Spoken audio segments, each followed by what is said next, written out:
Алдартай автомашины логонуудын ард нуугдсан гайхалтай түүхүүд. Эхний 5 лого. 1-р хэсэг. Сайн байна уу эхэм үзэгч, та бүхэндээ энэ өдрийн мэндийг хүргэе. Өнөөдөр бид хамтдаа автомашины алдартай логонуудын ард нуугдсан сонирхолтой түүхүүдийг нээж мэдэх болно. Үнэтэй цагаа зориулан хамт байгаа танд баярлалаа. Бид автомашины логог өдөр бүр хардаг. Зам дээр өнгөрөх машин дээрээс, зар сурталчилгаанаас, киноноос, заримдаа бүр зүүдэндээж харж мэднэ. Гэвч тэр жижигхэн тэмдэг бүрийн цаана өөрийн гэсэн түүх бий, утга учир бий. Заримдаа бүр домог хүртэл нуугдж байдаг. Зарим лого гэр бүлийн дурсамжаас ихтэй, зарим нь хотын билүүдлээс төрсөн. Зарим нь амьтан, хурд, бахархал, инженерчлэхийн мөрөөдлөөс урам авсан байдаг. Харин зарим нь тийм хүчтэй танигдах тэмдэг болж, хүүхдүүд уншиж сурахаас өмнө бүр таньдаг болсон байдаг. Өнөөдөр бид дэлхийн хамгийн алдартай автомашины логонуудын цаана ямар түүх, ямар утга учир, ямар нууц оршиж байдгийг хамтдаа нээж мэдцгээе. Эдгээр түүхийг сонсоход нэг зүйл тодорхой болно. Лого гэдэг зүгээр нэг зураг биш. Зүгээр нэг гоё загварч биш.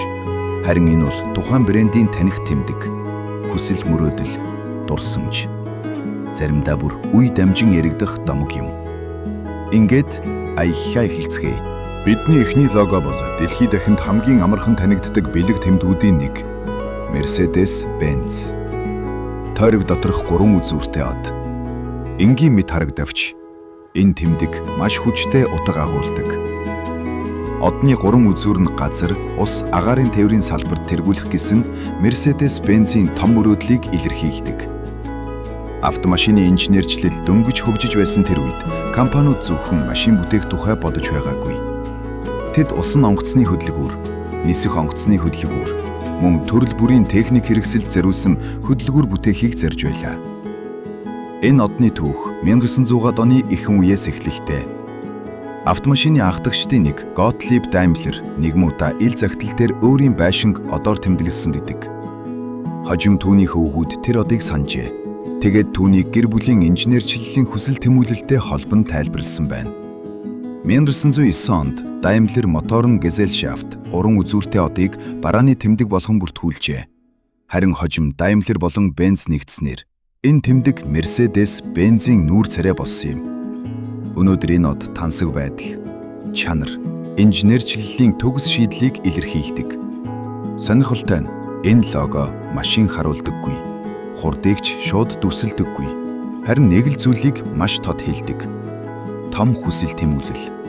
Яг л бид зөвхөн машин бүтээдэггүй. Бид дэлхийн хөдөлгөөнийг бүтээдэг гэж хэлж буй мэт. Бидний 2 дахь лого бол олон хүний буруу ойлгодог BMW юм. Олон хүн BMW-гийн логог эрвэлдэж буй онгоцны сенс гэж боддог. Энэ тайлбар яагаад түгээмэл болсон нь ойлгомжтой. Учир нь BMW-гийн түүх нисэх онгоцны хөдөлгүүртэй холбоотой үеэс эхэлдэг. Гэхдээ энэ логоны жинхэнэ үндэс нь зөвхөн онгоцны сенс биш, харин газар нутаг, өв уламжлалтай холбоотой. BMW гэдэг нь Bayerische Motorenwerke буюу Бавари моторын үйлдвэр гэсэн үгийн товчлол юм. Тус компани Германы Бавари мужаас гаралтай. Логондох цэнхэр цагаан өнгө нь Баварын далбааны өнгөтэй холбоотой гэж тайлбарлагддаг. Харин дугуй хэлбэр нь өмнөх компанийн брендийн дүр төрхөөс уламжлан иржээ. Цаг хугацаа өнгөрөхий хэрээр энэ энгийн дугуй тэмдэг автомашины ертөнцийн хамгийн нэр хүндтэй логонуудын нэг болсон юм. BMW-гийн лого анх 1917 онд гарч ирсэн. Тухайн үед компани хөдөлгүүр үйлдвэрлэлтэй нягт холбоотой байлаа. Харин хожим зар сурталчилгаагаар дамжин эргэлдэх онгоцны сенс гэсэн алдартай тайлбар олон нийтэд хүчтэй дүгсэн. Ялангуяа BMW ихэнх үедээ нисэх онгоцны хөдөлгүүр үйлдвэрлэж байсан нь энэ ойлголтыг улам баттгсан юм. Тиймээс сенсний түүх нь логоны анхны гарал үүсэл биш. Гэхдээ брендийн домгийн нэг хэсэг болж үлджээ. Ийм учраас BMW-гийн лого маш сонирхолтой. Энэ тэмдэг үнэн, түүх, домог гурвыг нэг дор агуулдаг. Цэнхэр цагаан өнгө нь Баварын өв уламжлалыг илэрхийлдэг. Харин эргэлдэх хөдөлгөөний тухай төсөөлөл нь BMW-гийн зан чанарт төгс тохирдог. BMW бол гүйцэтгэл, наривчлал, мөн өөрсдийн хэлтлэр жолоодохын баяр баясгалангаараа танигдсан брэнд. машин хөдөлгөөнгүй зогсож байсан ч BMW-гийн лого өөрөө хөдөлгөөнтэй мэт мэдрэмж төрүүлдэг. Бидний 3 дахь лого биднийг Итали руу хөтлөнө. Ferrari. Ferrari-гийн лого бол дэлхийн хамгийн сэтгэл хөдлөм, хамгийн хүчтэй дүр төрхтэй автомашины логонуудын нэг. Шар дэвсгэр дээр царайж буй хар морь, олон хүний хувьд энэ морь хурд, уралдаан, хүсэл тэмүүлэл, Италийн шилдэг чанарыг илэрхийлдэг. Гэхдээ Ferrari-гийн морины түүх Ferrari машин бий болохоос ч өмнө эхэлсэн байдаг. Дэлхийн 1-р дайны үед Италийн нисгэгч Франческо Баракка өөрийн онгоцон дээр царайж буй морь зурдаг байжээ.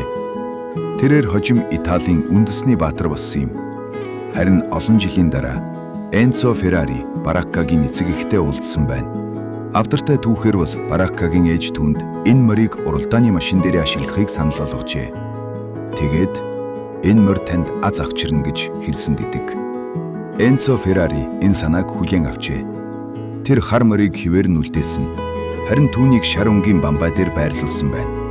Учир нь шар өнг бол түүний төрлөх хот Моденагийн өнг байсан юм. Цаг хугацаа өнгөрөхөд Scuderia Ferrari гэсэн утгатай SF үсгүүд мөн нэмэгдсэн. Scuderia гэдэг нь шууд утгаараа жүчээ гэсэн үг. Гэхдээ авторалдааны ертөнцид уралдааны баг гэсэн утгаар хэрэглэгддэг. Ferrari-гийн лого хүчтэй сэтгэгдэл төрүүлдэг шалтгаан нь тэр морь амьд мэд харагддаг торшин. Морь тайван зогсоогүй. Харин эрч хүчээр дүүрэн царайж байна. Энэ дүс зэрэг, өрсөлдөөн, бахархлыг илэрхийлдэг. Автомашины логонуудын дундаас Ferrari-гийн лого онцгой сонирхолтой.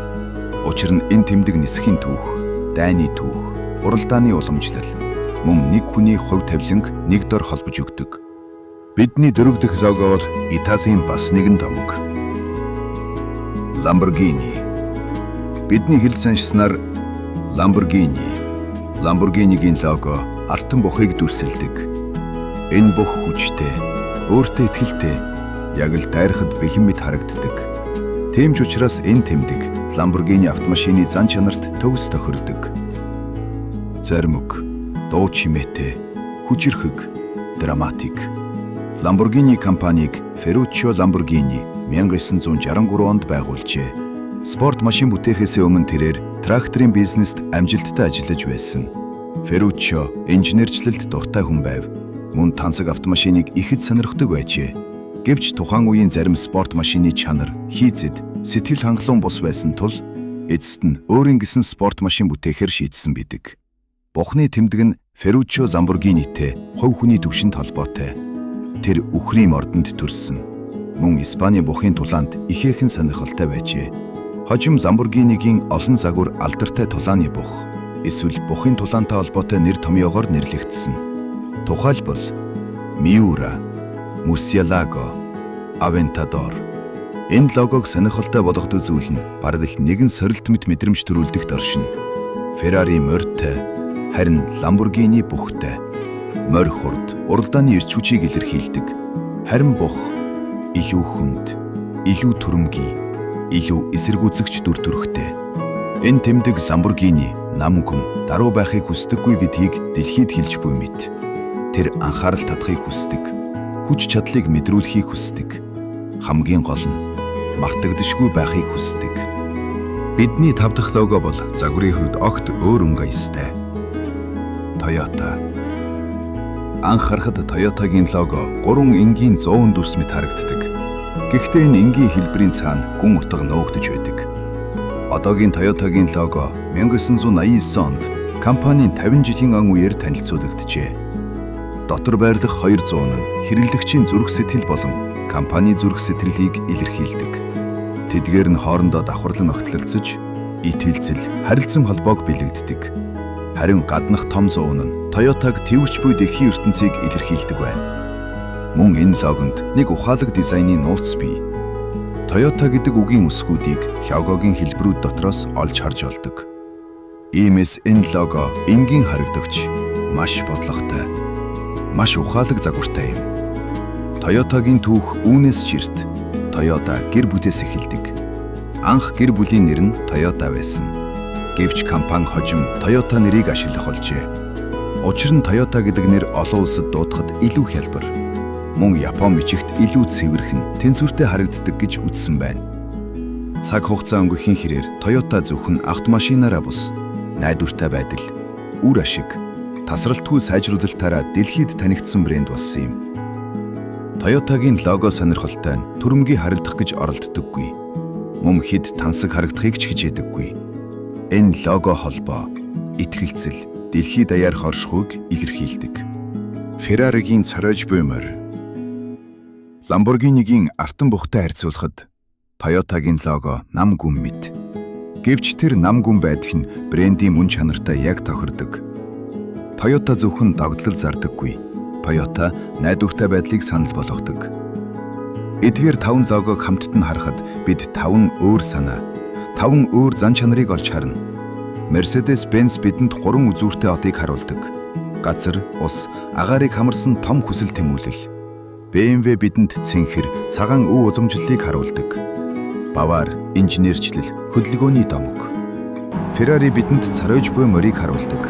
Зэрэг, уралдаан, сэтгэл хөдлөлийн хүч. Lamborghini бидэнд артан бухыг харуулдаг. Хүч чадал, эсэргүүцэл, айдасгүй таних тэмдэг. Toyota бидэнд 100 дүрсүүдийг харуулдаг. Итгэлцэл, холбоо, дэлхийд даяарх найдвартай байдал. Эдгээр лого зөвхөн сайхан харагдсандаа алдартай болсон юм биш. Харин өөрийн гэсэн утга, түүх, мэдрэмжийг агуулж чадсан учраас хүмүүсийн ой санамжид үлдсэн. Хүчтэй лого гэдэг бол нэгэн түүх рүү хүргэх хамгийн богино зам юм. Хүмүүс Mercedes-ийн одыг харахад нэр хүндийг боддог. BMW-гийн дугуй тэмбийг харахад жолоодох таашаалыг төсөөлдөг. Ferrari-гийн морийг харахад уралдааны мөрөөдийг санаанд ордог. Lamborghini-гийн бухыг харахад хүч чадал мэдрэгддэг. Toyota-гийн 100 дүрсүүдийг харахад найдвартай байдал бодогддог. Энэ бол лого дизайны жинхэнэ эд шид юм. Лого машин дээр багтах үйс жижигхэн байж болно. Гэхдээ тэр жижигхэн тэмдэгт 100 гаруй жилийн түүх багтаж чадна. Үүсгэн байгуулагчийн мөрөөдөл, нэг улсын өв соёл, нэг хотын бахархал, эсвэл амьтны хүчирхэг дүр төрхийг агуулж чадна. Цаг хугацаа өнгөрөхөд тэр тэмдэг хүмүүсийн итгэдэг, биширдэг, санаж явдаг бэлэг тэмдэг болон хуурдаг. Тиймээс дараагийн удаа зам дээр автомашины лого харахдаа төрхөн зуур анзаараад үзээрэй. Тэр жижигхэн тэмдгийн ард нэгэн ил захидал, нэгэн нисгэгч, төрлөх хотын өнгө, ордны тэмдэг. Эсвэл компани болон хэрэглэгчдийн хоорондын амлалт нуугдж байж мардаггүй юм. Өнөөдрийн хуваалцсан түүх үүгээр өндөрлөж байна. Өдөр тутам хардаг бэлэг тэмдгүүдийн ард ямар түүх нуугдж байдгийг мэдэх нь бидэнд дэлхийг илүү сониуч, илүү анзаарагч нүдээр харахад тусалдаг. Машины лого шиг бидэнд танигд зүүд хүртэл түүх, соёл, дизайн, хүний хүсэл тэмүүллийн тухай олон зүйлийг өгүүлж чаддаг. Өнөөдрийн түүх танд өдөр тутмын амьдралаас шинэ мэдлэг олж харахад тус болсон гэж найдаж байна. Дараагийн удаа бид дахин нэг утга учиртай, сонирхолтой нээгтэр уулзъя. Хэрв танд энэ түүх таалагдсан бол лайк дарж, сувгаа дагаж, subscribe хийж, автомашин, дизайн, эсвэл нууц түүхүүдэд дуртай хэн нэгэнтэй хуваалцаарай. Дараагийн түүхээр дахин уулзъя.